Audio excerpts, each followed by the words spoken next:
నిన్న కరీంనగర్కు ఎవరు, ఆదిలాబాద్కు ఎవరు, ఇద్దరు వేసిన వేషం కూడా తుపాకీ రామన్ వేషం తప్ప ఇంకొకటి లేదు. ఇద్దరు ప్రజల సొమ్ము చేత జీతాలు తీసుకొని బాధ్యతాయుత స్థానంలో పనిచేయాల్సినటువంటి గౌరవ ఈ రాష్ట్ర ముఖ్యమంత్రి గారు, ఒకవేళ ముఖ్యమంత్రి గారు వైఫల్యం చెందితే, ప్రభుత్వం వైఫల్యం చెందితే ముళ్ళుగడ్డ పట్టుకొని ప్రభుత్వాన్ని గాడిన పెట్టి సరి అయినటువంటి తోవలో నడిపించాల్సినటువంటి ఆయనే ఇంకొక ఆయన ప్రతిపక్ష నాయకుడు.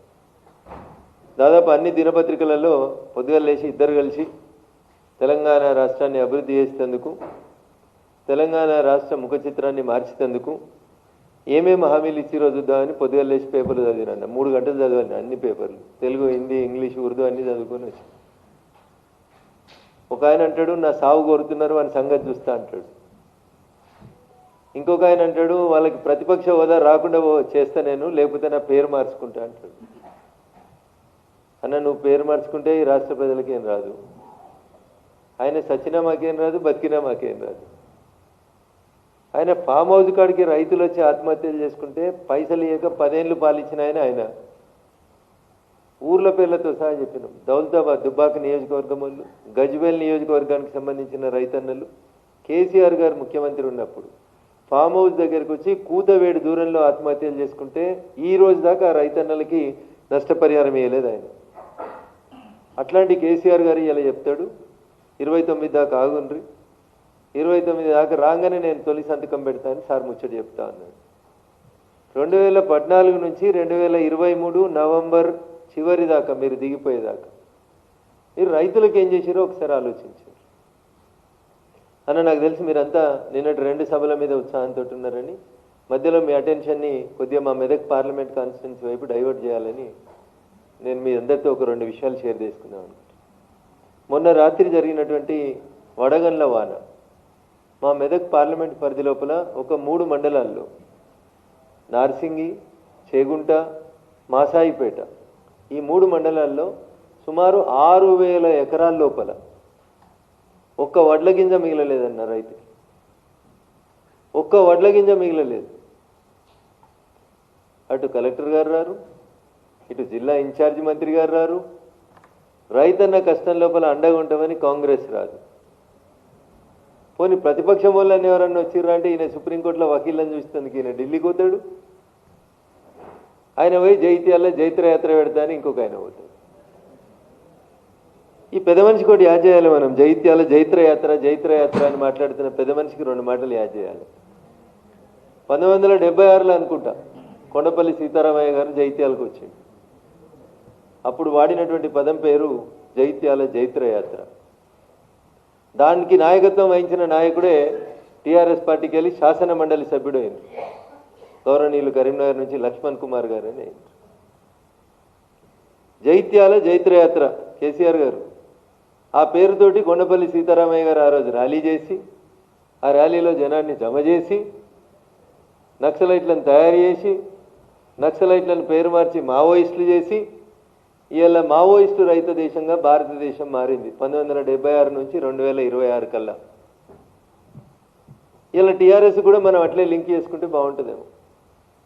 2001 ఏప్రిల్ 27 జలదృశ్యం టీఆర్ఎస్ ఆవిర్భావం, 2022 అనుకుంటా టీఆర్ఎస్ బీఆర్ఎస్ అయింది.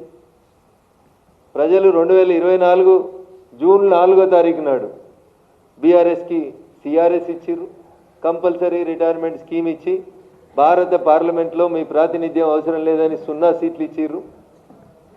ఈ సిమిలారిటీస్ అన్నీ చూస్తుంటే నాకు నాటి నక్సల్ స్టార్ట్ చేసినటువంటి కొండపల్లి సీతారామయ్య గారు స్టార్ట్ చేసినటువంటి జగిత్యాల జైత్రయాత్ర ఎట్లయితే 2026లో ముగిసిపోయిందో అదే రీతి లోపల గౌరవనీయులు టీఆర్ఎస్, బీఆర్ఎస్, సిఆర్ఎస్ తర్వాత ఈ జైత్రయాత్ర కూడా అటే పోతుందేమో అని నాకు చాలా స్పష్టంగా అనిపిస్తూ ఉంది.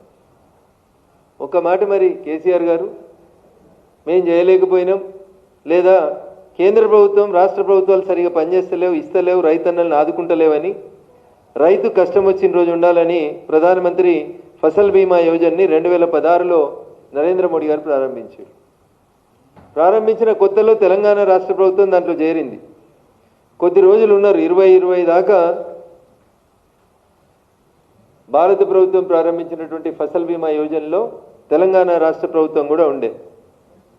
ఏమైందో తెలియదు కానీ 2020 తర్వాత అప్పటి ముఖ్యమంత్రి కేసీఆర్ గారు ఫసల్ బీమా పథకాన్ని ఆపేసినారు.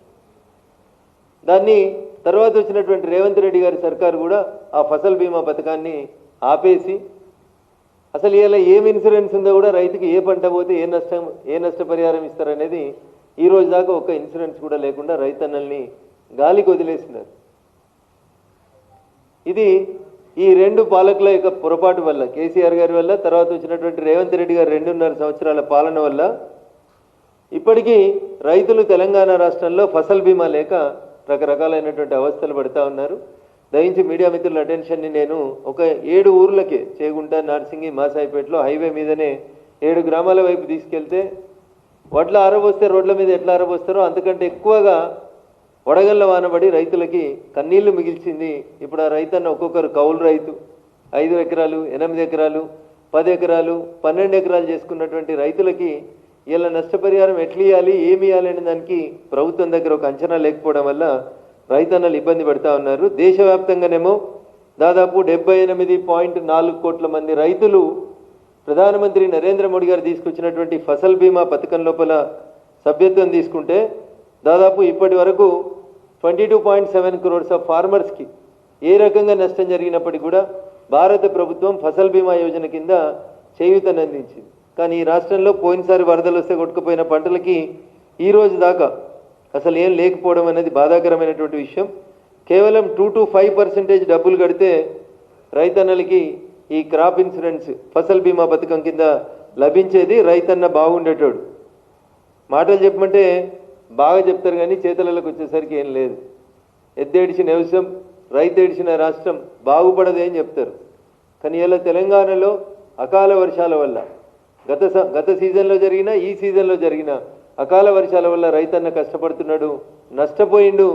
దానికి నష్టపరిహారం ఇవ్వాలని ఎకరాకి మినిమం 50,000 రూపాయల నష్టపరిహారం నా పార్లమెంటు పరిధి లోపల జరిగినటువంటి వడగండ్ల వానలో నష్టపోయినటువంటి రైతన్నలకు ఇవ్వాలని చెప్పి భారతీయ జనతా పార్టీ పక్షాన మేము డిమాండ్ చేస్తూ ఉన్నాం. ఇక నిన్నటి పంచాయతీకి వస్తే,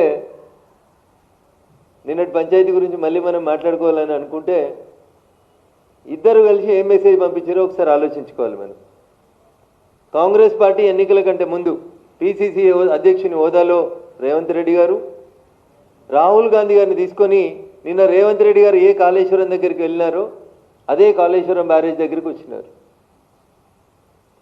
కేసీఆర్ అవినీతిని కక్కిస్తాం. నేను లాస్ట్ ప్రెస్ మీట్లో ఒకసారి మీకు పేపర్ కటింగ్స్ కూడా అన్నీ చూపించినాం. 1,00,000 కోట్ల రూపాయల అవినీతి జరిగింది, దాన్ని మొత్తం కక్కిస్తాం. తెలంగాణలో సమాజానికి ఉపయోగపడే సంక్షేమ పథకాలకి పైసలు ఆ 1,00,000 కోట్లలోంచే తీసుకొచ్చి పెడతామని రాహుల్ గాంధీ గారి నోట కూడా చెప్పించిపోయినారు. 2.5 ఏళ్ళు అయింది రేవంత్ రెడ్డి గారు. ఇవాళ మీరు మేడిగడ్డకు పోయినారు. కాళేశ్వరం కేసు ఏమైందో మీకే తెలియదు.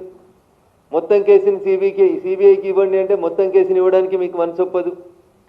ఏడో ఒక కేసుని, ఒక పార్టీని, ఒక 9,000 కోట్లు 10,000 కోట్లకు సంబంధించి ఒకదాన్ని ఉత్తరం రాసి అసెంబ్లీలో గంట చర్చ పెట్టి చేతులు దులుపుకున్నారు తప్ప నిజంగా మీకు కాళేశ్వరం ప్రాజెక్టులో జరిగిన అవినీతి మీద సిబిఐ విచారణ జరిపించాలని ఉంటే పీసీ ఘోష్ కమిషన్ నివేదిక ఏం చెప్పింది, మిగతా నివేదికలు ఏం చెప్పినాయి పక్కన పెట్టి ఒక 3 లైన్ల ఉత్తరం రాయింది.